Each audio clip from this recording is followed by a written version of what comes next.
Boa tarde pessoal, tudo bem? Boa. Pessoal, então vamos lá. A gente já tinha publicado aquele primeiro videozinho, correto? Dando uma ideia de qual era o panorama, o objetivo desses vídeos que nós vamos fazer de agora em diante. Reforçando aquilo tudo, tá? O objetivo aqui não é, não é concurso público, não é levar até vocês um material adequado para um concurso público, é sim desmistificar, descomplicar um pouquinho a gestão pública de uma forma geral, trazendo para vocês um conhecimento que vai sim contribuir muito, tá? Para o estudo de vocês, para que vocês consigam visualizar mais a teoria em relação à prática em si, ao dia a dia do gestor público. Pois bem, pessoal, o nosso primeiro tema, eu falei, é um tema muito amplo, é um tema muito complexo, que provavelmente eu vou ter que fazer uma segunda parte para a gente adentrar algum aspecto que ficar faltando e tal, mas enfim, é um tema complexo, que se você for pescar isso em uma videoaula de curso, né? Você vai ver que aí você vai gastar umas 2 horas, 1h40 com a professora lá explicando, falando, e por muitas vezes vocês vão se perder um pouco, porque não vão entender o conceito daquilo na prática. Então, o objetivo da gente é mais trazer uma realidade palpável para vocês, ok? Então vamos lá, para complementar, a mesma coisa, eu ainda não consegui resolver o problema do meu equipamento queimou, eu estou aguardando o reparo e está difícil, está bem complicado, mas enfim, a gente vai continuar do jeito que está mesmo e espero que pelo menos o conteúdo, já que o vídeo e o áudio não são os melhores, mas pelo menos o conteúdo a gente consiga dar um gás, dar uma força para que vocês peguem legal isso daí, ok? Então vamos lá, gente. A gente vai falar sobre contratos administrativos. A primeira coisa que a gente precisa entender é que a gente não pode confundir contratos administrativos com contratos da administração. São coisas completamente diferentes. São universos diferentes. Quando a gente fala de contratos da administração, a gente está falando de um gênero. Dentro desse gênero, vocês vão encontrar duas espécies. Vocês vão encontrar os contratos administrativos e os contratos privados.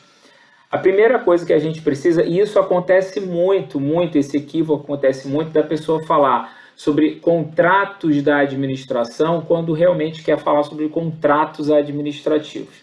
São coisas diferentes. Vai lá. Contratos da administração é gênero de duas espécies. Contratos administrativos e contratos privados. Bem, contrato, gente, é aquilo que eu já tinha falado no outro vídeo. É um instrumento que manifesta a vontade das partes, gerando para elas obrigações, direitos. Como eu já tinha explicado, um contrato que você firma com um plano de saúde. Você se obriga a pagar o preço por aquele serviço e a operadora do plano de saúde vai se obrigar a prestar um serviço de saúde para vocês, certo? E ali dentro tem todas as regras, certo? Então, por que um contrato administrativo? Um contrato administrativo se destaca porque quando a administração pública, certo? Ela vai ao mercado para contratar alguma coisa, ela pode ir de duas formas. Ou ela pode ir em condições de igualdade, ou ela pode ir em condições de supremacia. Um exemplo, se a administração pública vai locar um espaço para um determinado evento, para uma determinada atividade dela, aquilo ali não é um contrato administrativo, aquele é um contrato privado, que será regulado pelas normas do direito privado. Ponto. O contrato administrativo, ele se difere por uma característica de horizontalidade. A administração pública, ela se coloca numa situação de supremacia, numa situação elevada de direitos em relação ao particular, em relação a outra parte daquele contrato. Então, a primeira coisa que a gente tem que observar é que os contratos da administração dão à administração pública uma certa supremacia com relação aos seus direitos.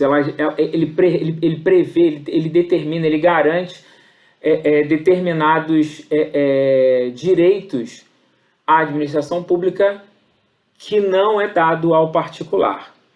Então, que são as cláusulas exorbitantes, que a gente vai ver isso mais lá na frente. Mas, de qualquer forma, vamos falar um pouquinho sobre as características desse contrato administrativo, ok? A primeira coisa que a gente precisa entender é o seguinte, que o contrato administrativo, ele tem a característica que a gente chama de formalismo. Ele é formal, certo? Por que ele é formal? A gente pode ir lá para o artigo 62. O artigo 62, ele vai falar sobre a necessidade de licitação, certo?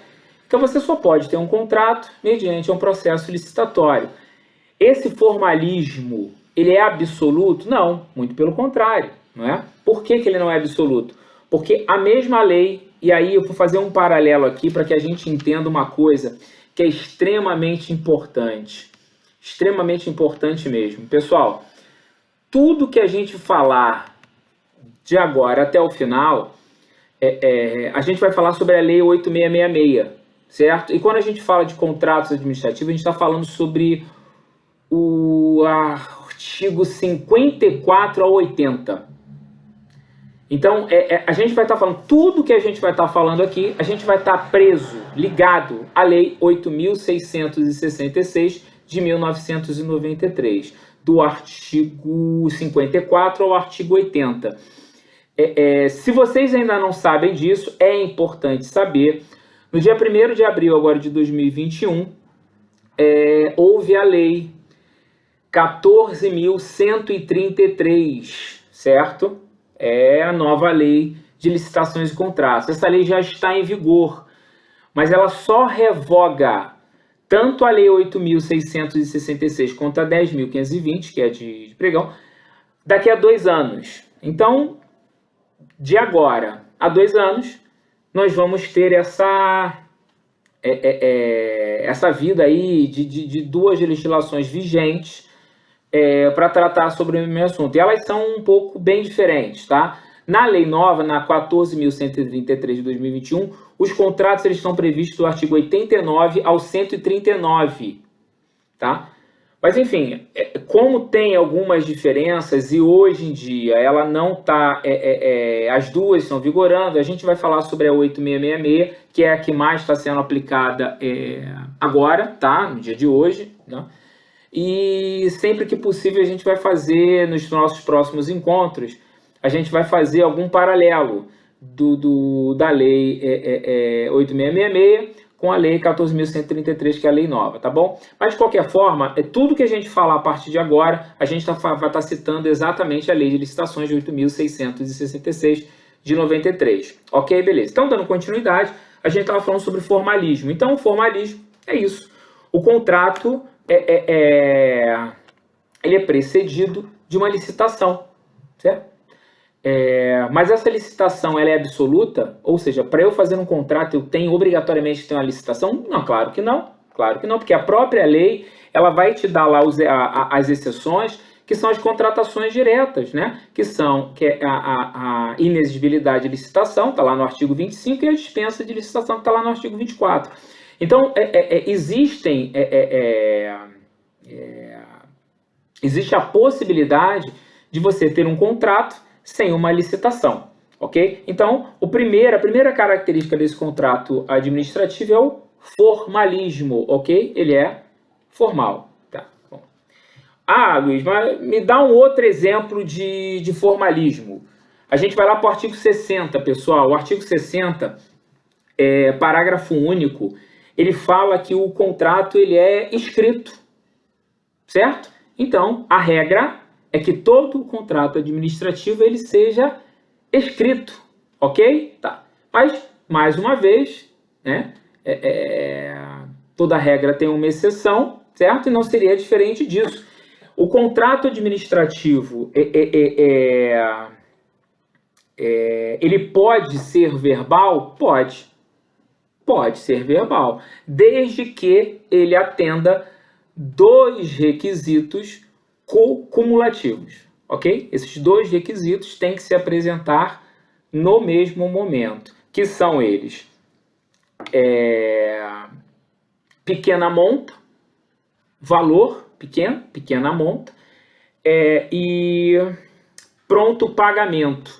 Então, pessoal, pequena monta e pronto pagamento. Mas o que é pequena monta? Como é que eu vou estabelecer o que é pequena monta? Lá no artigo 60 vai estar dizendo a mesma coisa. O que é pequena monta? Valores de até 5% do valor limite da carta convite. Hoje, gente, acho que é 9.412. O decreto 9.412 alterou os limites das modalidades de licitação, inclusive da carta convite. Então, hoje, a carta convite está limitada em R$176 mil. Então, o que você queria pouca monta? 5% desse valor, R$8.800, certo? Então, pequena monta, R$8.800, e cumulativamente pronto pagamento, dispensa a formalidade de um contrato escrito, aceitando-se um contrato verbal. Mas a gente não para por aí, certo? O contrato administrativo também ele tem a característica de formalismo, por quê? Porque obrigatoriamente, o contrato administrativo ele tem que ser por prazo determinado. Não se admite contrato administrativo por prazo indeterminado. Ok, pessoal? Ok. Lembrando, mais uma vez, que a gente está falando sobre a Lei 8.666, contratos administrativos, e que eles são regidos pela norma do direito público, ok? Por isso que a gente está tratando exclusivamente da Lei 8.666, beleza? Essa não é a única característica dos contratos administrativos. A gente tem que também falar sobre a bilateralidade. Os contratos administrativos, eles são bilaterais, ou seja, necessariamente existem 2 partes naquele contrato, correto? Nada a dizer sobre isso, né? Simples, fácil, básico, né? Mínimo 2 partes devem compor o contrato administrativo. A administração pública é uma pessoa jurídica, a administração pública é uma pessoa física, a administração pública é uma organização social, não importa. Vai ter sempre 2 partes, tá? A comutatividade, o que é a comutatividade? As regras, gente, vai estar escrito, vai estar no contrato. Os direitos e deveres de ambas as partes vão estar expressos no contrato. É dessa característica aqui, comutatividade, que a gente vai estudar lá na frente as possibilidades de alteração do contrato, né? Reequilíbrio, enfim, a gente vai pegar isso lá na frente. Mas essa comutatividade ela é muito importante. Os direitos e deveres, obrigações e direitos das partes, elas vão estar lá escritas, estipuladas. Quando você assina o contrato, você sabe exatamente o que você precisa fazer e o que você vai receber por essa feita, ok? Vamos lá.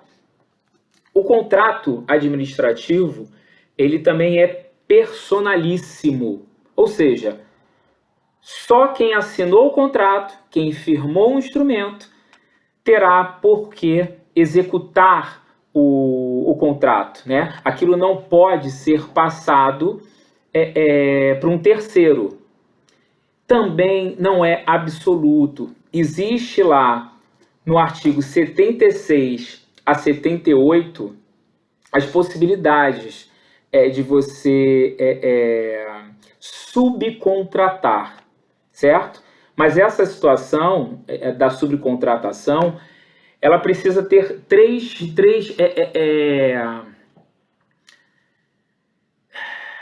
três observações que a gente precisa fazer com relação a isso. Primeira observação, a possibilidade de subcontratação ela tem que estar expressa no edital, certo? Ela tem que estar lá expressa. O edital tem que prever a possibilidade de subcontratação de serviços. E ela tem que estar expressa em contrato. Então você tem a possibilidade de subcontratação dos contratos administrativos, sim, que é uma exceção na característica de personalíssimo que ele tem, mas é preciso estar estabelecido no edital e estabelecido no contrato. Mas eu não disse que são 3? Beleza. Então, além de estar no edital e no contrato, você precisa da anuência da administração pública, anuência prévia da administração pública. Por que isso? Por quê? Porque toda licitação, existe a fase de habilitação, certo? Onde você demonstra para o contratante que a empresa é sólida, tem condição de prestar aquele serviço, tem condição de arcar com as responsabilidades daquele contrato, né? Imagine vocês que eu contratei com a administração, demonstrei lá tudo que eu precisava demonstrar para contratar, certo? E subcontrato, está previsto no edital, está previsto no contrato, e o subcontrato. Mas subcontrato com uma empresa que não tem a menor capacidade de executar aquele contrato. E se por acaso houver qualquer problema, certo? A empresa responde? Ela responde sim, é claro que sim. Mas quando essa responsabilidade da empresa ela acabar, por qualquer motivo que seja, recursos, enfim, subsidiariamente a administração pública responde também. Então, para evitar esse tipo de problema, a administração pública tem que se manifestar com relação a essa subcontratada, se ela tem as condições, se ela reúne as condições necessárias para a execução daquele objeto. Então, isso, gente, é de suma importância, certo? Então, a gente falou sobre formalismo, bilateralidade, comutatividade e personalíssimo. Então, essas são as características dos contratos administrativos, ok? Bem, dando sequência, pessoal, a gente já falou sobre muita coisa aqui. A gente precisa entender uma coisa. Na prática, normalmente os contratos, as minutas de contratos administrativos, elas normalmente são feitas, são redigidas pelo órgão jurídico ligado ao ente, tá? Normalmente é assim que acontece. O órgão jurídico ligado ao ente, eles minutam esse contrato e toda a contratação parte daquela minuta com algumas alterações, né, que normalmente precisam ser feitas para avaliação deles também.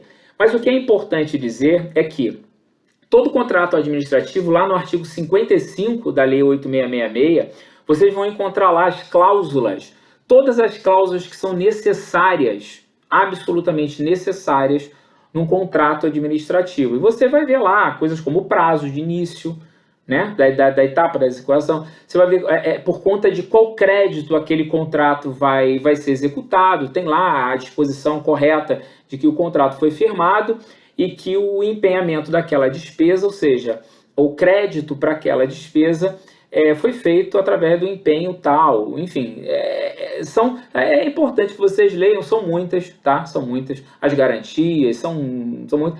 E os direitos, os deveres do contratante, os direitos e deveres do contratado, como a prestação do serviço, o objeto, como será prestado, qual é a forma de pagamento, enfim, tudo isso está lá no artigo 55. e é importante que vocês deem uma lida, tá? Mais uma vez falando da Lei 8.666 de 1993, tá? A gente vai deixar para tratar a nova legislação de contratos e licitações, que é a 14.133, numa próxima oportunidade, mais para frente. Ela é bem extensa, ela está juntando todas elas numa só, e a gente vai ter a oportunidade de falar especificamente sobre essa nova lei, tá bom? Uma coisa que é importante que a gente faz, que a gente estabeleça, é que é o seguinte: uma das cláusulas importantes para a gente ter no contrato administrativo é aquela que fala sobre o foro, né? O foro é sempre o foro da sede da administração pública, certo? No caso do município de Janeiro, Estado de São Paulo, Brasília, Distrito Federal, enfim. O foro para discutir qualquer litígio em relação àquele contrato vai ser sempre o foro da administração pública, do órgão contratante, certo? E a gente precisa falar também de uma cláusula que é importante e que tem um desdobramento legal, que são as garantias. Na verdade, quando a gente fala de garantia, a gente está falando de 3 tipos de garantia. Se eu não me engano, está lá no artigo 56, tá? Que fala, são 3 modalidades de garantia. É a caução, dinheiro em títulos da dívida pública, enfim, caução, seguro, garantia e fiança bancária, certo? Então, caução, seguro, garantia e fiança bancária. Numa dessas 3 modalidades, o contratado vai ter que prestar a sua garantia. Isso fica a critério da administração, mas essa garantia, que está lá no parágrafo 2º do artigo 56, ela não poderá exceder 5% do valor do contrato, correto? Então, se você tem lá um contrato de R$1 milhão, a tua garantia será de 5% sobre R$1 milhão, que é o valor do contrato. Ok, pessoal? Esse valor, ele precisa ser atualizado. Um exemplo claro que a gente verifica é que, quando você tem uma garantia de um contrato de R$1 milhão, um contrato de 24 meses, o valor do contrato de R$1 milhão, foi prestada a garantia. Na renovação daquele contrato, na prorrogação daquele contrato, você é solicitado um reajuste, né? Um reajuste de preço, um reequilíbrio econômico-financeiro do contrato, reajuste de preço. E quando você reajusta, a prorrogação daquele contrato por mais 24 meses não é de R$1 milhão, é de R$1.5 milhão, certo? De R$1.2 milhão. Sobre aquele valor de acréscimo do contrato, certo? Do reajuste, tem que ser prestada a garantia proporcional daquele valor. Isso é uma coisa que eu vejo muitas pessoas esquecendo disso, certo? Principalmente quando a garantia é feita em caução, certo? Que você deposita o dinheiro lá e ele renova aquela caução para essa nova etapa do contrato, esse novo período de vigência do contrato. E muitas vezes não se observa que, na verdade, o valor da garantia precisa ser complementado. Isso é muito importante. Acontece bastante até na administração pública esse tipo de coisa. Mas esse limite de 5%, pessoal, ele não é absoluto. Vocês vão perceber lá no artigo 56, parágrafo 3º, que você tem a possibilidade de aumentar isso para até 10%, se o fornecimento for de grande vulto, envolver complexidade, enfim. Então, essa garantia ela pode ser de até 10% do contrato. Lembrando que, por mais que sejam 5% sobre o valor do contrato, se tiver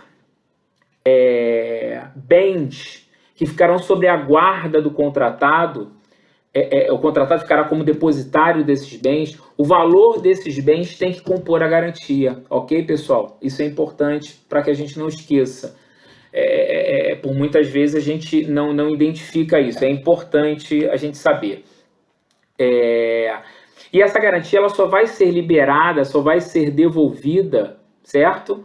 Ao contratado, no momento do encerramento do contrato, né? Onde você vai identificar se todo o contrato foi executado a contento, se tudo foi feito de forma como realmente prevê o contrato, ok? E você vai liberar, vai devolver essa garantia ao contratado. Quando essa garantia for em calção, for em dinheiro, estiver lá depositado o dinheiro na conta, esse dinheiro é devolvido para o contratado devidamente reajustado, corrigido, ok? Bem, isso é extremamente importante, essa devolução. Vamos lá, gente, dando sequência aqui ao que a gente vai falar.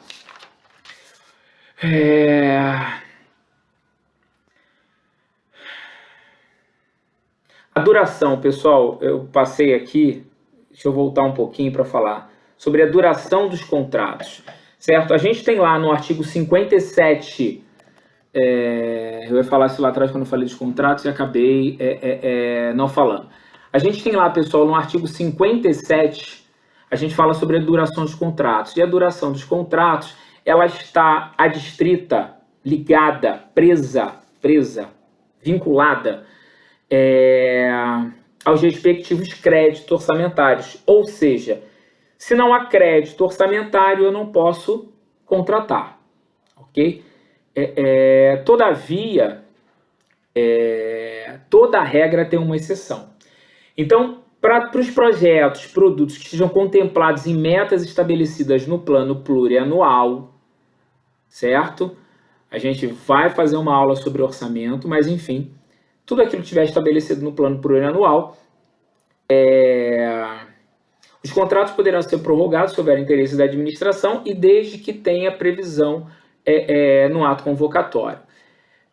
A prestação de serviço de natureza contínua, vamos lá, pessoal, um dos princípios da administração é o quê? É o princípio da continuidade, certo? A administração pública ela não pode sofrer administração pública não, me perdoe. O serviço público, a prestação do serviço público, ele não pode sofrer interrupção, ele não pode sofrer solução de continuidade.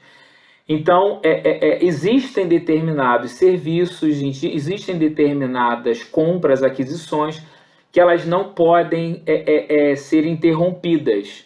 Logo, para esses serviços que têm que ser prestados, têm que ser executados, têm que ser prestados de forma continuada, eles poderão ter a sua vigência ultrapassando o ano corrente. Por exemplo, eu contrato uma prestação de serviço de limpeza, certo? Por 12 meses, do dia 1º/7 ao dia 30/6 do ano seguinte. Eu não ultrapassei o crédito orçamentário, ou seja, eu só pude reservar, só pude empenhar aquela despesa dentro do ano de 2021. Eu não pude reservar e empenhar aquela despesa para o ano seguinte. Mas, pela característica dele de serviço continuado, esse contrato ele pode sim ultrapassar o limite daquele ano, e adentrar o ano seguinte, uma vez que ele esteja previsto no plano plurianual. Perfeito, pessoal? Ok. Dito isso, gente, a gente precisa entender que é o seguinte: todo contrato administrativo ele não pode ser feito por prazo indeterminado, certo? Como a gente já falou, mas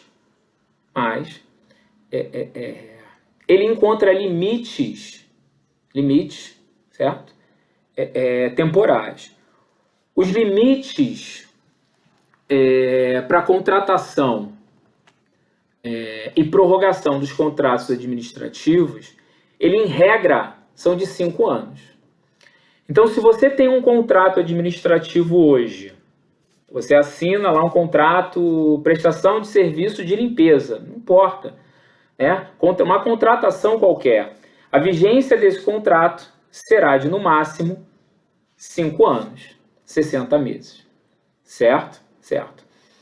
Tem uma observação importante que a gente precisa fazer. é que isso é recorrente na administração pública, a perda desse prazo por conta da não observação disso. Pois bem, lá no artigo 57, pessoal, quando a gente fala sobre a possibilidade de prorrogação, lá no inciso 2º, a gente tem lá a prestação de serviços a ser executada de forma contínua, que poderão ter sua duração prorrogada por iguais períodos sucessivos, com vistas à obtenção de menores preços mais vantajosos para a administração, limitada a 60 meses. Ou seja, os contratos administrativos de prestação de serviço continuado, eles terão uma vigência máxima de 60 meses, ou seja, 5 anos, certo? Entretanto, logo abaixo você encontra o inciso 4º. Prestem atenção.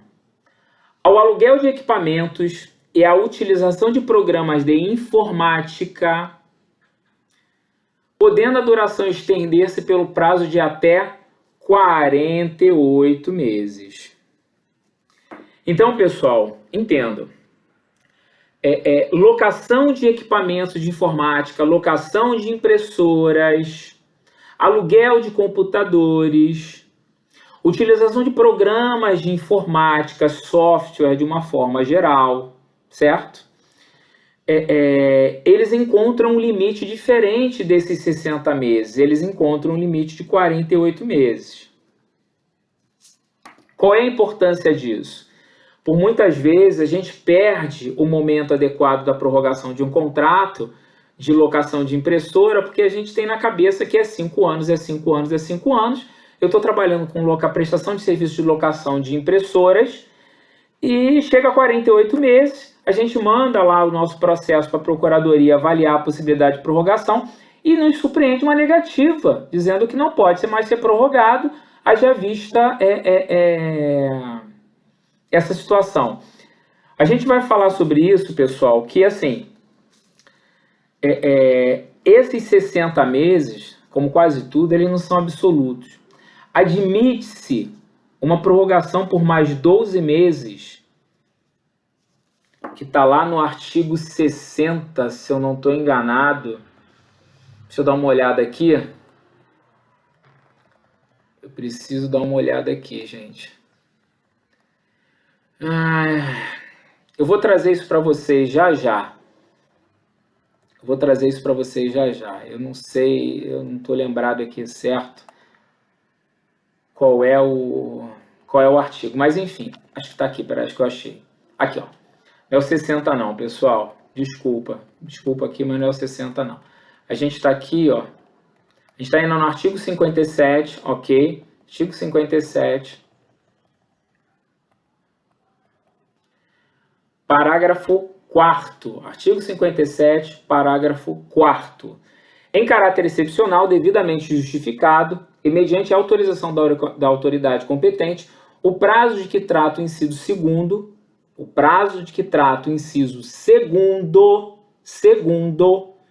deste artigo poderá ser prorrogado por até 12 meses. E é aí, pessoal, que vem toda a problemática envolvida. Em teoria, pessoal, a gente está falando sobre o inciso 2º. Então, a excepcionalidade do parágrafo 3º, ela se prende ao serviço de natureza continuada. Não a locação de equipamentos e a utilização de programas de informática. Ou seja, é claro esse entendimento e a gente vê de algumas formas diferentes. Mas, enfim, o artigo, o parágrafo 3º, ele é claro, certo? O 57, parágrafo 3º, é claro porque ele diz que é vedado contrato prazo de vigência indeterminado. Acabou, esgotou. E no parágrafo 4º, você encontra, em caráter excepcional, devidamente justificado, mediante autorização, o prazo de que trata o inciso 2º do caput deste artigo poderá ser prorrogado por até 12 meses. Isso foi incluído pela Lei 9.648 de 1988. Notem, pessoal, que ele só está excepcionalizando as prorrogações dos serviços continuados, não locação de equipamentos de informática e software. Vocês estão percebendo? E a gente vê isso muito acontecer. A gente se surpreende com a impossibilidade de prorrogar. Pô, então peraí, vamos pedir uma excepcionalidade para que a gente fale. Pode ser que se consiga, pode ser que a procuradoria que cuida, o setor jurídico que cuida disso, interprete dessa forma e emita um parecer favorável, tudo é possível. Mas a lei, enquanto texto, ela é claríssima. A possibilidade de excepcionalidade se prende exclusivamente à possibilidade do inciso 2º, que é a prorrogação de serviços continuados em até 60 meses. É lógico que para que você prorrogue um contrato em forma excepcionalidade, forma excepcional, você precisa de alguma fundamentação sólida. Não é simplesmente dizer que não há possibilidade de você ter uma prorrogação, de você ter um novo licitatório, de você não ter um novo contrato. O Tribunal de Contas, tanto o município do Rio de Janeiro, o Tribunal de Contas do Estado, da União, TCU, eles são muito categóricos que falam isso. A negligência, ela não caracteriza a possibilidade de excepcionalidade do parágrafo 3º. Por quê? Porque o dever do administrador é pela diligência, ele tem que ser diligente. Então, para que você prorrogue por excepcionalidade, você tem que fundamentar explicando que todas as medidas foram tomadas, mas que por alguma coisa, por alguma condição alheia à vontade de todos, ou seja, realmente uma condição excepcional, não houve, restou prejudicada a possibilidade de conclusão daquele certame, ou seja, e você não consegue agir de outra forma naquele momento, e aí você prorroga com excepcionalidade com uma cláusula de rescisão automática, tão logo o licitatório ou a aquisição ou a contratação emergencial seja concluída, ok? Normalmente, essas cláusulas que você coloca nos contratos, dizendo isso, que você está prorrogando excepcionalmente, mas que tão logo o novo licitatório seja concluído, novo contrato seja assinado, esse principal ele se extingue. É importante que a gente destaque o seguinte: não adianta, quando a gente está falando de erário público, de administração pública, um dos princípios norteadores é a probidade, a economicidade, certo? A eficiência, a eficácia, mas enfim, economicidade, probidade. Se eu tenho um contrato hoje, ainda que prorrogado em caráter excepcional, que me traga uma economicidade maior daquele objeto, ou seja, eu estou contratando uma prestação de serviço qualquer num valor de R$1.000 mensais, certo? O novo certame, o novo licitatório, a nova contratação me apresenta um valor de R$2.000 mensais, ou seja, será que eu tenho que rescindir um contrato que está prestando serviço de forma adequada, de forma correta, está atendendo o interesse público plenamente, com um preço mais vantajoso da administração pública em detrimento de um novo com valor mais alto? Ou seja, é uma discussão, tá? Para uns vão dizer que sim, tá? Porque é uma condição estabelecida em contrato, outros vão dizer que não, vão optar pela manutenção daquele contrato até a sua extinção por prazo para a assinatura do outro instrumento, certo? Mas é complicado, é confusa essa história, principalmente por conta dos prazos, tá bom? Mas enfim, fica aí a dica para a gente debater. O mais importante gente, que pela lei, pela hipótese prevista na legislação, na 8.666, artigo 57, parágrafo 3º, a possibilidade de prorrogação por excepcionalidade, ela se prende exclusivamente aos contratos de prestação de serviço continuado, excluindo totalmente qualquer prorrogação, qualquer condição com base no item 4, no inciso 4. Perfeito? Bem, isso é uma coisa importante para a gente tratar, porque eu já vivenciei essa história, tá? Eu já vivenciei essa impossibilidade de prorrogar. Foi uma loucura. A sorte é que nós já tínhamos previsto isso, tá? Foi feita uma tentativa, mas a gente já tinha previsto e a gente conseguiu solucionar. Mas, em teoria, né, pela lei fria, é vedada, né, a prorrogação excepcional com base no inciso 4 do 57 para equipamentos de informática, locação de equipamento de informática e software em geral. Ok? Bem, gente, vamos lá. O artigo 58 ele fala uma coisa legal, ele traz para a gente um negócio. O regime jurídico contraste pela lei concede, e aí é que a gente vai entrar, pessoal, naquilo que eu falei para vocês, que é a diferença entre o contrato administrativo e o contrato privado, que são as cláusulas exorbitantes, aquilo que a administração tem, né, que é um direito dela, por estar lidando com o interesse público, que tem supremacia sobre o interesse privado, ninguém discute isso, mas a gente precisa precisa elencar quais são esses direitos que o artigo 58 traz para a gente, aos quais chamamos de cláusulas exorbitantes. Ok, gente? Então, lá, o primeiro, gente, é a possibilidade da administração pública modificar os contratos unilateralmente. Então, a administração pública ela pode modificar o contrato administrativo dela de forma unilateral, sem que o contratado, o particular, a outra parte, objete, certo? Mas isso não é de forma nenhuma, uma questão absoluta. A lei impõe limites para isso. Para que a gente entenda o limite, a gente precisa separar isso em 4 aspectos. Número 1, compras, aquisições, obras e serviços. Então, compra, aquisições, obras e serviços.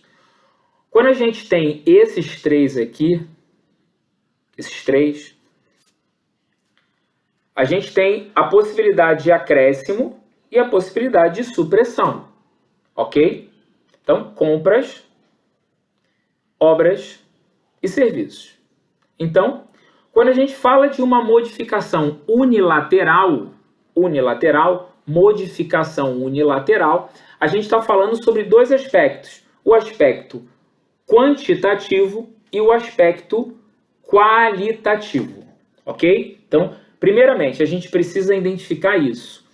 Quando estamos falando de modificação unilateral do contrato, e essa modificação sempre vai ser para atingir melhor, para atender melhor os interesses públicos, não é a questão de, o administrador público quer aquilo, o gestor público quer assim, não é isso, tá? São os interesses públicos que garantem essas cláusulas exorbitantes à administração pública, ok? Então, vamos lá. Então, a gente está falando sobre aspectos quantitativos e qualitativos, ok? Perfeito? Perfeito. Então, vamos imaginar a seguinte situação, certo? A administração pública precisa comprar feijão. A administração pública precisa comprar arroz, precisa comprar feijão. Certo? Para as escolas municipais e tudo. Então, ela identifica lá, faz uma licitação para comprar o feijão, feijão categoria B. Feijão categoria B tem um preço, certo? Então, ela quer comprar feijão categoria B, certo? Ela pode alterar qualitativamente e dizer aqui, olha, a partir eu não quero mais o feijão da classe B, eu quero agora o feijão da classe C. Ela pode fazer isso? Pode. Ela pode alterar qualitativamente aquilo que vai ser entregue a ela. E lógico, ela está alterando qualitativamente, o feijão B tem um preço X e o feijão C tem um preço Z. Ponto. Então é mais barato, correto? Ela pode fazer isso? Pode. Ela também pode quantitativamente. Eu quero comprar 1000 sacas de feijão. Opa, não quero mais 1.000 sacas de feijão. Agora eu só quero 900 sacas de feijão. Eu posso fazer isso? Posso. Eu quero, não quero mais 1.000 sacos, agora quero 900 sacos de feijão. Ponto. Eu posso alterar? Posso. Essa alteração, ela é unilateral, né? A administração, ela simplesmente vai comunicar ao contratado da decisão dela, vai formalizar um termo aditivo alterando isso, certo? Vai fazer a devida formalidade daquele termo aditivo e pronto, a contratada tem que se sujeitar àquela alteração e tem que entregar de acordo com o que ela quer, com o preço que ela colocou lá, né? O B é um valor, o C é outro, ponto, acabou, ok? Ela pode fazer isso? Pode fazer sem problema nenhum. Em cima de qualquer valor, qualquer percentual, não. E aí que vem o problema. Quando a gente fala de compras, obras e serviços, a gente está falando de um acréscimo, uma possibilidade de acréscimo de até 25% e uma possibilidade de supressão de até 25%. Certo? Poxa, Luiz, mas só tem esses três. Só tem compra, obra e serviço. Não, tem outro. Tem uma coisa chamada reforma. Então, quando a gente está falando de reforma, a reforma ela é diferente. A reforma, para supressão, ela mantém os 25%. Para reforma. Mas para o acréscimo, ela vai até 50%. Então, se eu tenho uma reforma, eu posso acrescer essa reforma em até 50%. Reforma de um equipamento, reforma de um prédio. Uma reforma, eu posso acrescer essa reforma em até 50%. Mas a supressão, ela se mantém em 25%. Certo? Então, a gente falou sobre a possibilidade de alteração unilateral do contrato para atender a finalidade do interesse público de até 50% ou de 25%, dependendo do objeto. Todavia, essa alteração... Nossa, começou a bater um sol aqui pesado. Gente, tá percebendo aí? O sol tá quente aqui agora, mas vamos lá. Aqui o escritório bate o sol direto aqui agora e fica difícil. Vamos lá. Mas vamos tentar aqui, vamos terminar isso daqui. Então, a gente está falando sobre compras, obras e serviços, 25% para cima, 25% para baixo. É uma modificação unilateral do contrato, perfeito. E com relação à reforma, a gente tem 50% de acréscimo e 25% de supressão. Fechado isso, entenderam essa possibilidade? Possibilidade. Essa é a regra, certo? Mas essa supressão aqui, eu posso suprimir o contrato em mais 25%? É claro que posso, né? Porque existe também a possibilidade de você alterar esse contrato por acordo das partes. Então, eu, Luiz, contratei alguma coisa na minha esfera privada. Eu posso alterar esse contrato? Posso. Estou pactuando diretamente com ele. Unilateralmente? Não. A administração pública tem esse poder de alterar unilateral. Sem a possibilidade do contratado se manifestar com relação a isso. Ok? Perfeito. Dentro desses limites. Mas eu posso suprimir esse contrato em mais? Posso sim. Eu posso suprimir esse contrato em 70%? Posso. Na teoria, posso. Na teoria, pessoal, por isso que eu falei assim, a gente vai tratar aqui, não da teoria, não do texto frio da lei, do que está escrito na 866. A gente vai falar isso na prática, vivência na prática. E na prática, isso aqui é um perigo. Porque eu posso suprimir o contrato desde que eu não descaracterize o objeto. Então, se eu tenho um contrato para limpeza de um hospital, onde eu digo lá no início do contrato, no termo de referência, no projeto, que eu preciso de, de 20 trabalhadores, de 20 profissionais atuando ali para a limpeza daquele hospital. Certo? Chega num determinado momento, eu quero pegar e suprimir isso aqui em 90%, será que com essa redução de 90% eu não descaracterizo o objeto do contrato? Será que esses caras que vão ficar lá, esses profissionais que vão ficar no contrato, eles vão ter condições de executar o objeto do contrato? Então, normalmente, pessoal, as procuradorias hoje em dia, quando elas analisam essas supressões, elas estabelecem um dever do gestor público declarar expressamente que não haverá descaracterização no objeto do contrato. Entendeu? Então, assim, em teoria pode? Em teoria pode. Por exemplo, cair numa prova do concurso isso. Caiu uma prova do concurso. Vão responder o quê? Responder que pode. Posso suprimir 90% do contrato? Posso. Claro que posso. Por quê? Porque a lei assim me garante. Todavia, na prática, não funciona assim. Porque eu posso suprimir desde que eu não descaracterize o objeto do contrato. Eu não posso descaracterizá-lo. Então, se eu tenho 20 pessoas e preciso manter só 2 ali dentro, qual é a razão de ser desse objeto agora? Ele vai conseguir ser executado? Não vai? Ou seja, a prática é um pouquinho diferente, ela vai um pouquinho além do que o texto frio fala, certo? Bom, a gente pode também, do segundo poder, que está lá no 58.2, é rescindir o contrato unilateralmente. Lá nos casos especificados no inciso 1 do artigo 79. Então, a administração pública ela pode rescindir o contrato unilateralmente? Pode. Tem as cláusulas previstas, ela pode rescindir o contrato unilateralmente? Pode. Então está escrito isso lá.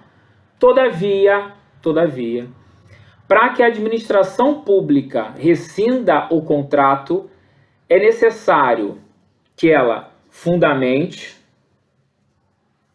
tem que ter um fundamento para aquilo ali, qual é a razão dela estar decidindo pela rescisão do contrato, certo? E antes da rescisão, você tem que observar o princípio do contraditório e da ampla defesa. É controverso? A lei diz que eu tenho que estabelecer o contraditório e a ampla defesa para rescindir o contrato unilateralmente? Sim. Ah, Luiz, onde é que está isso? Isso está lá no artigo 58. Peraí, pessoal. Peraí.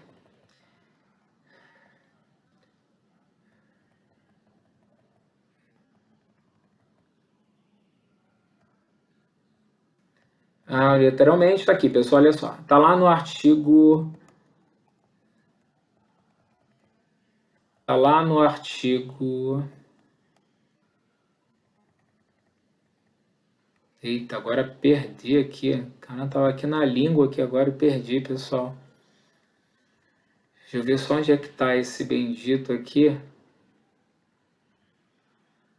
Eu já trago para vocês, porque está aqui em cima aqui e eu sei que tem.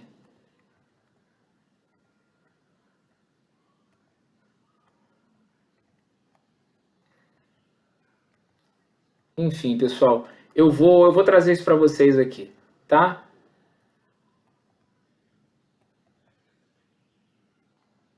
Eu vou trazer isso para vocês já. Isso está aqui, anota aí que eu já vou falar sobre isso daqui. Pois bem, então ele pode rescindir o contrato, sim, só que para ele rescindir o contrato ele tem que resguardar o direito do contraditório e ampla defesa do contratado.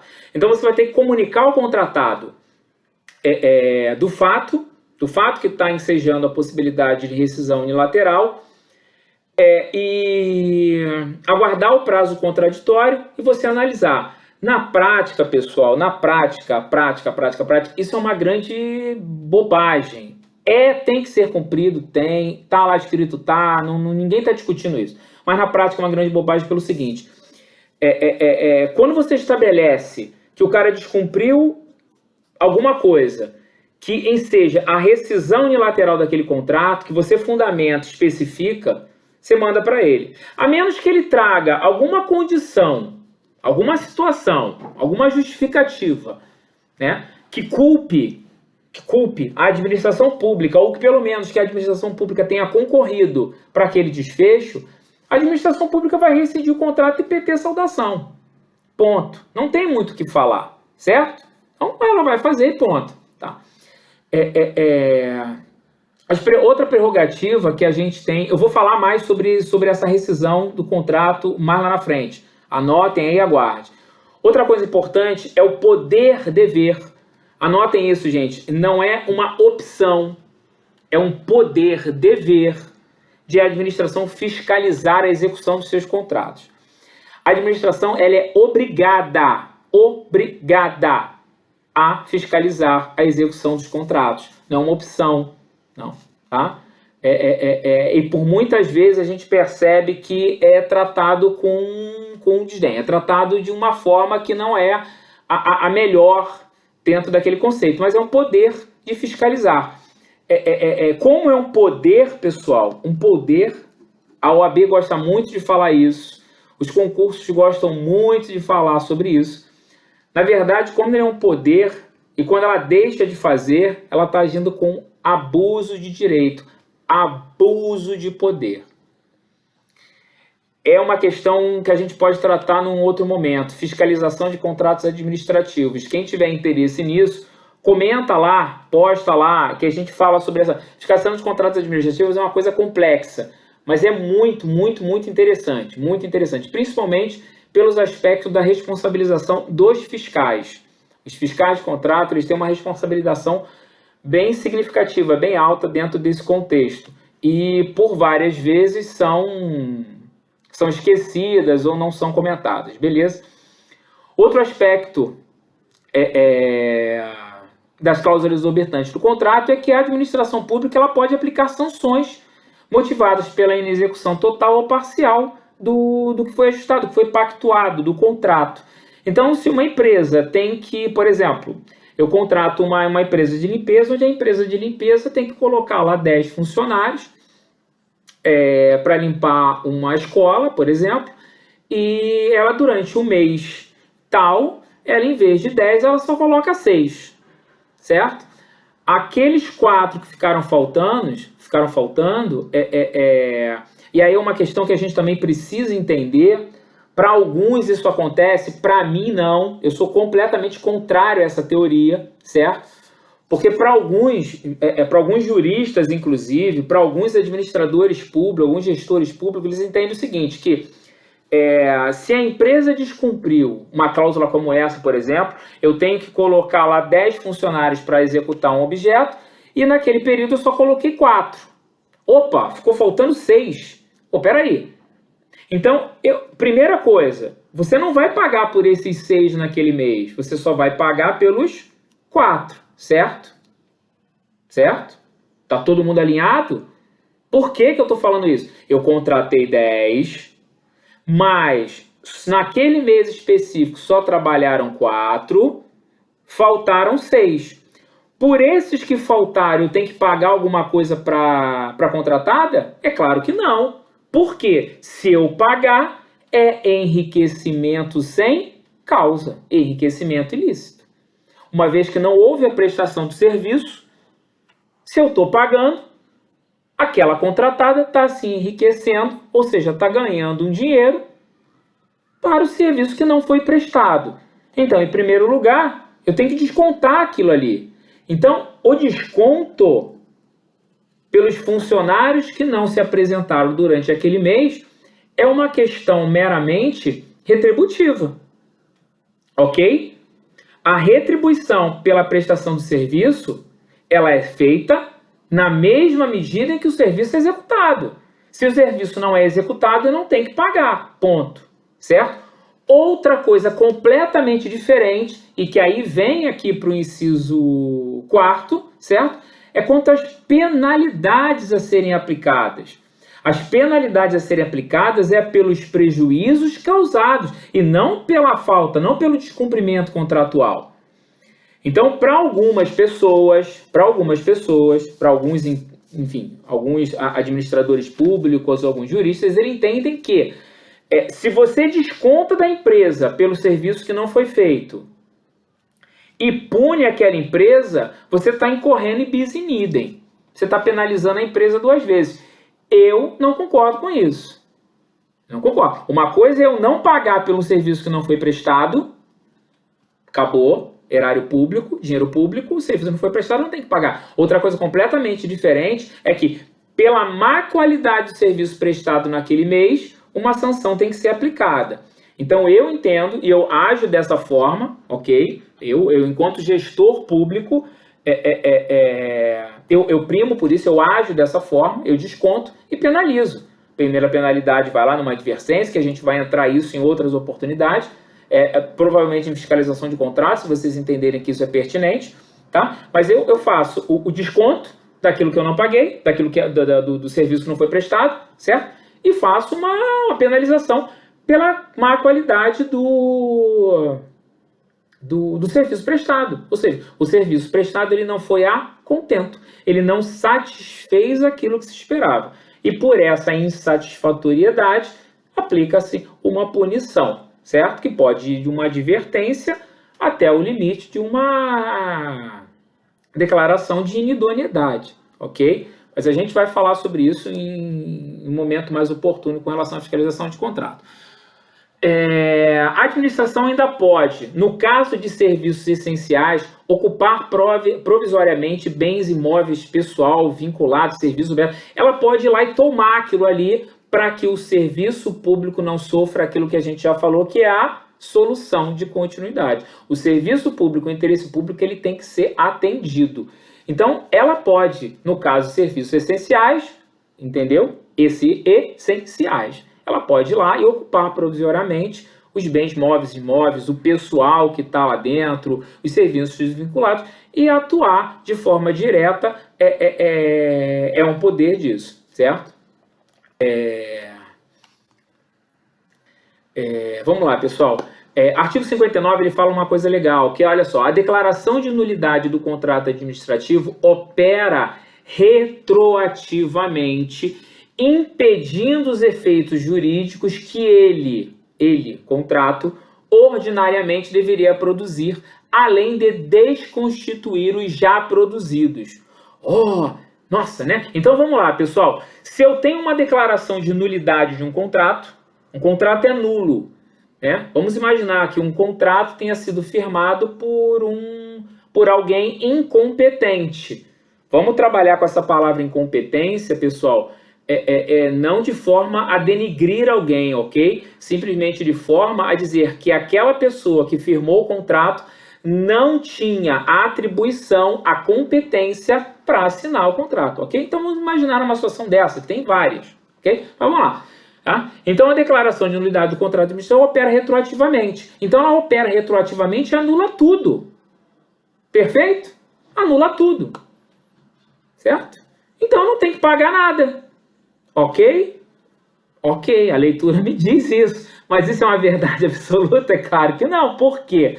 Porque lá no parágrafo único declara o seguinte, que a nulidade não exonera a administração do dever de indenizar o contratado pelo que já houver executado até a data que for declarada a nulidade, nem pelos prejuízos regularmente comprovados. Então entenda, se eu anulo um contrato, eu não tenho que pagar pela prestação do serviço, eu não vou pagar pelo serviço executado, por quê? Porque o serviço não existiu contratualmente. Mas eu tenho o dever de indenizar o contratado pelo que ele já fez. É uma indenização e não um pagamento. Parece pouca coisa, mas estruturalmente isso é bem importante para a gente destacar, ok? Então, a nulidade do contrato, ela opera retroativamente, ela vai lá, ab ovo, como eu gosto de falar, ab início, ela acaba com tudo, né? Mas ela gera para a administração o dever de indenizar o contratado pelo que ele já fez. O contratado não pode sair no prejuízo. Por quê? Pelo mesmo motivo que eu já falei lá. Se o contratado, ainda que um contrato seja nulo, mas que ele tenha executado, que ele tenha agido de alguma forma, trabalhado, executado parte daquele objeto, se a administração acaba, quer dizer, declara a nulidade desse contrato, e não paga, na verdade ela está se locupletando ilicitamente, ela está se enriquecendo ilicitamente. Entendeu? Por quê? Porque ela recebeu a prestação de serviço e a contrapartida, que é o pagamento, não houve. Como ela não pode pagar um contrato que é nulo, ela tem que indenizar o contratado por tudo que ele fez e qualquer prejuízo que ele comprove em razão dessa situação. A gente estava falando aqui, pessoal, a formalização dos contratos, certo? O parágrafo único do artigo 60, ele diz o seguinte, que é nulo e de nenhum efeito o contrato verbal com a administração. Lembra que eu falei lá em cima, que eu falei que o contrato verbal poderia existir? Lembra? Eu falei lá quando eu falei sobre a formalidade, que eu falei do artigo 60, parágrafo único. Por quê? Porque aqui quando você lê, e isso é importante, sempre que você for ler o caput de alguma coisa, um artigo, uma lei, é importante que a gente leia a lei inteira. Você não lê um fragmento daquele artigo e toma uma decisão. Você tem que ler tudo para que você entenda. O parágrafo único do 60 fala, é nulo e sem nenhum efeito o contrato verbal com a administração. Opa, é nulo? Então não pode contrato verbal, Marcelo? Você está ficando maluco? Salvo os de pequena compras de pronto pagamento, assim entendidas aquelas que o valor não são superior a 5% do limite estabelecido no 23.2, que é justamente a carta convite. Vocês pescaram isso? Então, assim, o contrato verbal, ele é admitido? Desde que ele atenda a isso. Na prática, dentro da gestão pública, contrato verbal é uma coisa que é mosca branca. Você não enxerga contrato verbal dentro da administração pública, tá? Eu, Luiz, estou no serviço público há mais de 20 anos e nunca vi uma figura dessa na administração pública, ok? Mas a lei assim determina, diz que pode, ok? Passando aqui ao artigo 50, do artigo 61, fala sobre todos os contratos, que deve citar o nome das partes, seus representantes, finalidade que autorizou, papapá. Mas o mais importante disso tudo é o parágrafo único do 61. O parágrafo 71 fala sobre a publicação resumida do instrumento de contrato e seus aditamentos na imprensa oficial. Bem, gente, isso se chama publicidade. Todo mundo aqui sabe o que é publicidade. O contrato a condição de eficácia tanto do contrato quanto dos aditivos, aditivo de supressão, de acréscimo, de prorrogação, de reajuste, não importa, de reequilíbrio, não importa. A condição de eficácia desse instrumento é a publicação do extrato. Se esse extrato ele não for publicado, extrato contratual, extrato do aditivo, se ele não for publicado, o contrato ele não surte seus efeitos, ele não tem eficácia, entendeu? Ele não existe, perfeito? Ele tem lá, foi assinado, foi feito, mas se você não der a publicidade, ele é nulo, perfeito? Entenderam? Então, a publicidade é um dos piores, os piores momentos, porque é o seguinte, o parágrafo 1 diz que essa publicação será pela administração até o 5º dia útil do mês seguinte à assinatura providenciado pela administração. Tem o 5º dia útil da sua assinatura para ocorrer no prazo de 20 dias daquela, qualquer que seja o valor, ainda que sem ônus. Ou seja, está dizendo que a providência da publicação é da administração pública. O fato é que a administração pública dificilmente paga por isso. A responsabilidade pelo pagamento desse extrato é da contratada normalmente. Isso normalmente vem nas minutas, principalmente na minuta do município do Rio de Janeiro, vem expresso lá, que a contratada deverá fazer a publicação, enfim, normalmente é a contratada que publica o extrato. Salvo uma questão ou outra, um acordo,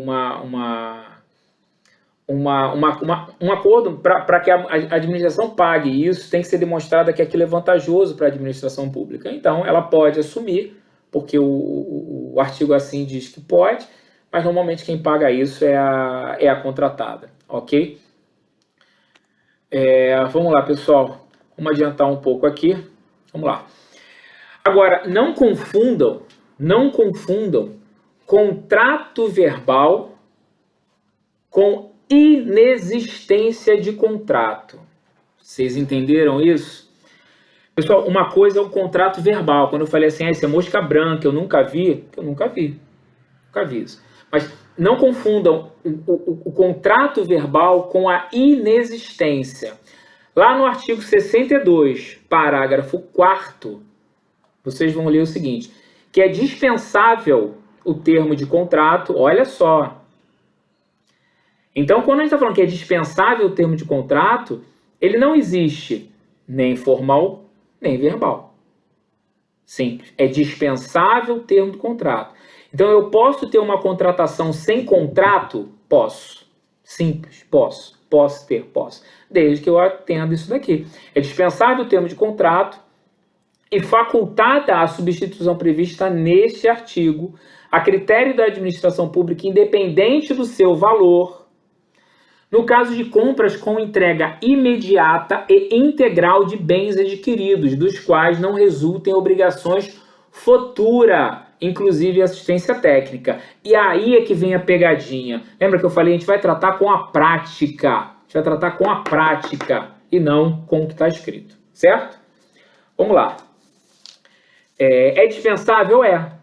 Então, se eu tenho uma obrigação, vou adquirir um insumo qualquer, vamos pensar aí, meropenem, um sal qualquer, um medicamento qualquer, qualquer coisa, uma cadeira eu não digo, mas assim, qualquer coisa que eu vá adquirir, independente do valor, que a entrega seja imediata. A entrega vai acontecer de uma vez só. Eu comprei 10 mil, vai me entregar 10 mil de uma pancada só.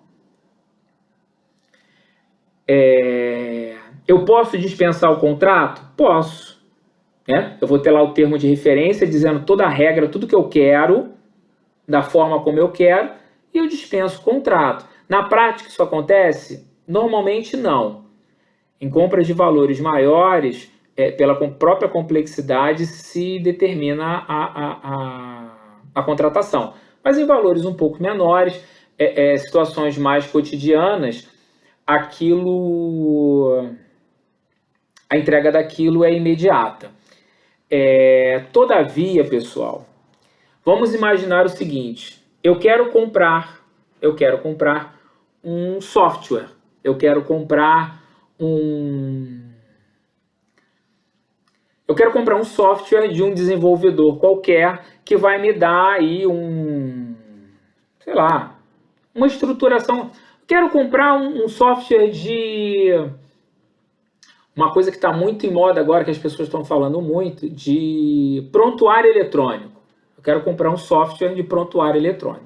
Beleza? Beleza. Não importa o valor, é o que está dizendo aqui. Não importa o valor, né? O cara vai me entregar o software, vai instalar lá, acabou o problema e tudo, pronto. Eu posso pagar, posso dispensar contrato? Posso. Eu fui lá, verifiquei o software que eu quero, vou lá e compro, posso. Todavia, se esse software que eu estou comprando, ele vier com assistência técnica, ou seja, aquela empresa que está me prestando o serviço, ela vai me dar assistência técnica daquele software sobre qualquer problema, sobre adequação, instrução e tudo, eu não posso dispensar o contrato. Entendeu? Então, sempre que houver assistência técnica, entendeu? E aí eu, Luiz, costumo ir além, eu prefiro pecar pelo excesso do que pelo... Sempre que tem uma garantia envolvida naquele objeto, eu opto pelo contrato. Ainda que eu opto pelo contrato. Por quê? Porque assim o parágrafo 4º me diz. Entendeu? É uma simples garantia, eu opto pelo contrato. Ok? Então são as pegadinhas do dia a dia que por muitas vezes a gente passa despercebido, né? A gente não percebe essa última vírgula dos artigos às vezes passa despercebido. Então eu posso, salvo se houver assistência técnica, certo? E normalmente, muitas coisas, software, por exemplo, vai comprar um aplicativo desenvolvido para fazer alguma coisa, enfim, você tem um acompanhamento, uma assistência técnica daquilo, e aí é obrigatório a figura do contrato. Ok, pessoal? Beleza. Como eu falei lá em cima, pessoal, as alterações de contrato, lembra que eu falei das cláusulas exorbitantes? Então você tem lá no 65, os contratos poderão ser alterados nos seguintes casos: unilateralmente pela administração, quando houver modificação do projeto, das especificações, para melhor atender a técnica aos seus objetivos. Ou seja, houve modificação do projeto, das especificações, como eu falei, eu quero feijão B, quero C. Eu posso alterar? Posso, certo? A linha B, quando necessária modificação de um valor contratual em decorrência de um acréscimo ou diminuição quantitativa do objeto no limite previsto pela lei. Ou seja, eu tenho um projeto que eu preciso de 10 computadores, mas na verdade agora eu só vou precisar de 8. Eu posso fazer essa redução unilateral, essa alteração de 20%? Posso, certo?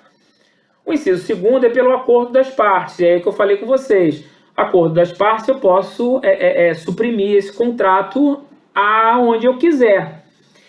E aí vem aquilo que eu não falei lá em cima, porque eu queria deixar aqui para baixo mesmo. Eu posso, gente, suprimir o contrato em 90% do contrato, pelo que está ali. Lembra que eu falei? É preciso demonstrar que não há descaracterização do objeto, beleza? Tá. Mas eu posso suprimir o contrato em 90%? Posso. Não há nada que me impeça de fazer isso. Eu posso, certo? Posso. Eu entro em acordo com o contratado, com a parte, ele concorda, não tem problema nenhum, vamos suprimir isso aqui em 90%. Às vezes, para ele é mais interessante manter os 10% do que romper totalmente com a administração. Enfim, acontece, certo? Eu posso suprimir isso em 90%? Posso.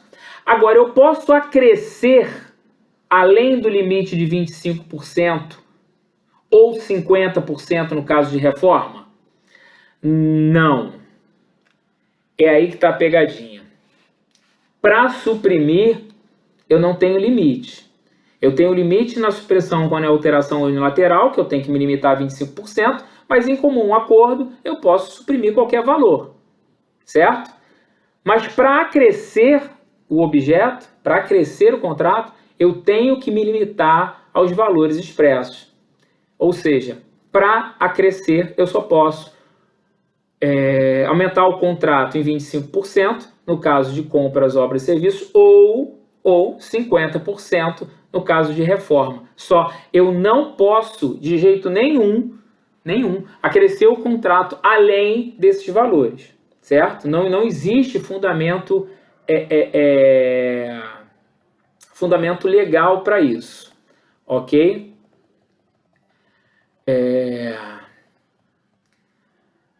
Isso que eu falei dos 50%, pessoal, que eu estou falando assim, tá lá, a gente vai lá no artigo 65, que é das alterações dos contratos, tá? No parágrafo 1º, que está lá, escrito exatamente isso, ok? Fica limitado a compra, obras, serviços e compras de 25%, e reforma de edifícios ou de equipamentos até o limite de 50% para os seus acréscimos, tá? Nenhum acréscimo poderá exceder os limites estabelecidos no parágrafo, salvo supressões resultantes de acordo celebrado entre os contratantes.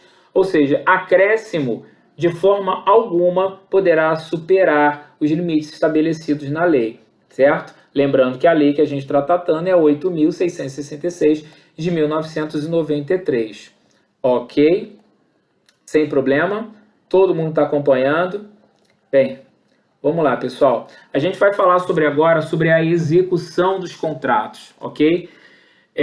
Como eu já tinha falado lá para vocês, o artigo 67, a execução do contrato deverá ser acompanhada e fiscalizada por um representante da administração especialmente designado, permitida a contratação de terceiro para assisti-los ou subsidiá-los nas informações pertinentes a essa atribuição. Notem aqui, pessoal, que a gente está falando do artigo 67 que ele está falando que a execução do contrato deverá ser acompanhada e fiscalizada por um representante da administração, certo? Então vamos lá, pessoal. A gente sabe aqui o que é um cargo em comissão, correto? A gente sabe o que é quadro permanente, certo? Então vamos lá. Quadro permanente é o servidor estatutário. É o servidor estatutário ou o servidor seletista concursado, certo? Quando a gente fala que um representante da administração, a gente pode colocar lá que esse representante da administração é um estranho ao quadro ocupante de um cargo em comissão.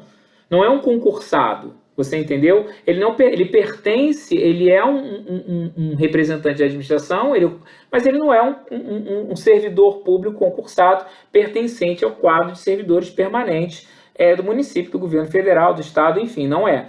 Então, eu posso ter um estranho ao quadro, um servidor não concursado como fiscal do contrato, posso, não há nenhum problema, certo? Isso tudo aqui, pessoal, é importante a gente falar uma coisa para que a gente fale. Na prática, a gente tem lá o fiscal do contrato, a gente tem normalmente é uma equipe, não é um só, é mais de um que está fiscalizando aquele contrato. Mas a verdade é que na prática isso se perde um pouco. Se perde fácil. Por que se perde fácil? Porque alguns optam por colocar a fiscalização ou os apontamentos que foi feito durante a fiscalização, os descumprimentos dentro do processo instrutivo, que é o processo de compra, o processo de aquisição daquele bem, daquele serviço, né? Onde está lá o contrato, enfim. Isso é bom? Funciona, só que isso na prática se perde. Por quê? Com o passar do tempo, vão entrando ali naquele processo várias folhas. Então, você tem processos de contratação que você tem lá 6 volumes, entendeu? 1000 folhas. Aquilo se perde ali dentro um pouco, se perde bastante. O que é o ideal? O que eu costumo fazer e sempre indico para as pessoas que trabalham comigo para fazer a mesma coisa. Você abrir o processo instrutivo, no ato em que você nomear os fiscais, você inaugura um processo administrativo apartado, certo? Com a publicação da indicação daqueles fiscais, onde tudo que acontecer naquele contrato, você registra ali dentro daquele processo, entendeu? Assim você tem um histórico na mão de tudo que aconteceu. Então te facilita na hora de você estabelecer uma reincidência, te facilita na hora de você identificar quando ocorreu, por que razão ocorreu aquela punição, quais foram as respostas da contratada, se foram acatadas, se não foi, está tudo ali. Quando você pega um processo com 1.000, 2.000, 3.000 folhas, para você identificar ali dentro onde está cada coisa, se torna um pouco complicado, se perde mesmo, na prática se perde.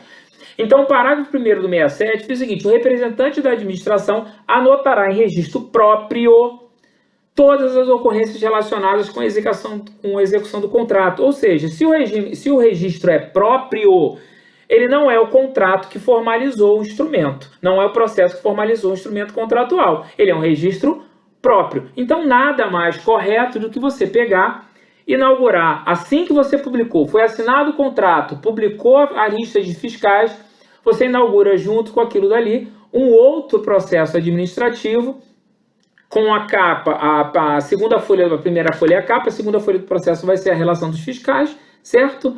E ali dentro vai ser lançado tudo o que aconteceu. Você cria ali um livro com toda a execução daquele contrato. Facilita, inclusive no futuro, de você verificar alguma coisa. Se você solicitou alguma coisa para a contratada não atendeu, você tem um histórico muito mais palpável dentro disso. Eu costumo adotar essa medida com grande sucesso, mas existem colegas que entendem que não, que tem que ficar dentro do contrato. Eu respeito, tá? Mas a minha prática me mostra que ao longo do tempo alguns registros se perdem por estar no meio de um monte de papelada que não tem nada a ver exatamente com a execução do contrato, com o acompanhamento, com a fiscalização da execução do contrato, ok? Mas é uma decisão, tá? Não há nada que impeça, certo? Disso. Bem, o contratado, pessoal, ele é responsável por tudo que acontecer. Então, se o serviço não foi adequado, ele é responsável por reparar aquele serviço até a administração pública estar satisfeita com a execução do objeto.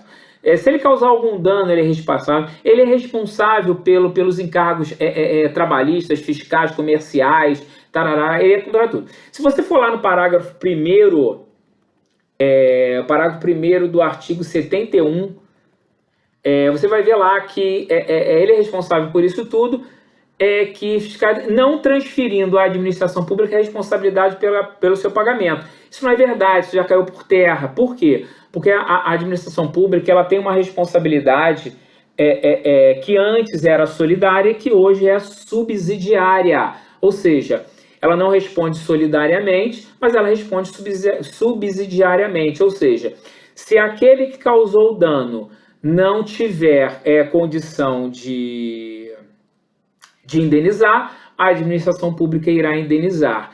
Ela consegue mitigar um pouco isso à medida em que ela fiscaliza o contrato e cobra as providências adequadas. Mas uma vez que ela se omite e não realiza uma fiscalização a contento, ela se vê nessa situação de ser obrigada a ressarcir algum dano em virtude de uma inexecução ou um dano causado pelo contratado, ok? Isso é importante que se diga. Bem, gente, eu acho que a gente falou tudo assim. Sim, é importante, eu vou fechar isso daqui. Eu vou fechar isso aqui por hoje, depois a gente volta falando sobre o assunto, mas eu vou fechar por hoje falando o seguinte. Prorrogação de contrato, pessoal. Prorrogação de contrato. Eu vou fazer um quadro, uma continuidade disso, dando sequência ao que a gente está falando, tá bom? E vou falar sobre a prorrogação do contrato, o passo a passo para se prorrogar um contrato administrativo, certo? Demonstração da vantajosidade, quando o contrato pode ser prorrogado, quando ele não pode, o que precisa ser feito, quais são as etapas, enfim. Eu vou fazer um passo a passo com isso num próximo vídeo, tá bom? E vou falar sobre também, pessoal, nesse novo vídeo que eu vou postar, essa semana ainda eu posto, a gente vai falar um pouquinho também sobre a questão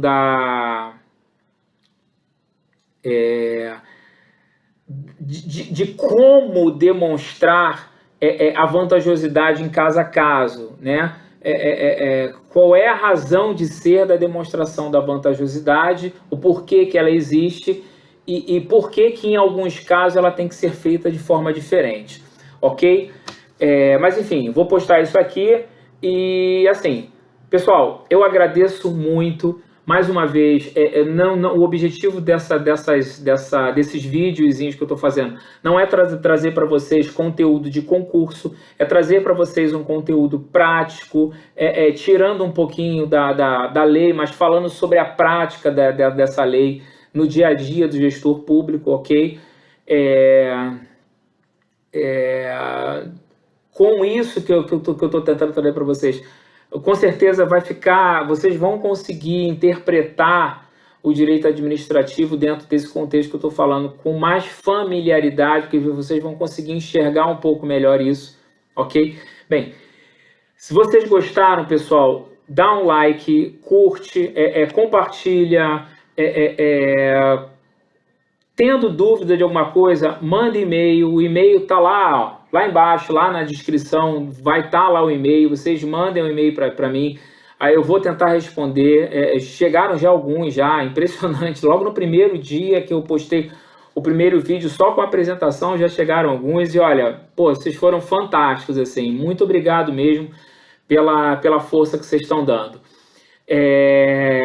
Se vocês tiverem indicação, se vocês quiserem tratar sobre um assunto qualquer aqui, tipo fiscalização de contratos, licitação, a gente vai tratar no futuro próximo sobre contratos administrativos, não só isso que a gente falou, mas a gente vai falar sobre permissão, sobre concessão, sobre autorização, que é um instrumento da hora, mas que infelizmente não está dentro do município do Rio de Janeiro. Mas enfim, é um instrumento muito legal. A gente vai falar sobre isso tudo, vai falar sobre atos administrativos, vai falar sobre servidores públicos, a legislação. A gente vai falar sobre praticamente tudo para que a gente tenha a gestão pública bem mesmo assim, bem limpa, bem para todo mundo entender e consiga realmente compreender esse entremeado de coisas que às vezes a gente fica meio maluco, mas é uma coisa super simples, super fácil, ok? Pessoal, muito obrigado. Dá um like, compartilha, ajuda, dá dica, vamos discutir, vamos debater. Mas enfim, por hoje eu fico por aqui e eu volto com um novo vídeo para complementar esse tema, porque tem mais coisa para falar sobre isso e para falar mais detalhadamente sobre a prorrogação de um contrato administrativo, ok? Pessoal, um forte abraço, até logo. Poxa, muito obrigado mesmo. Fiquem todos com Deus, um grande abraço.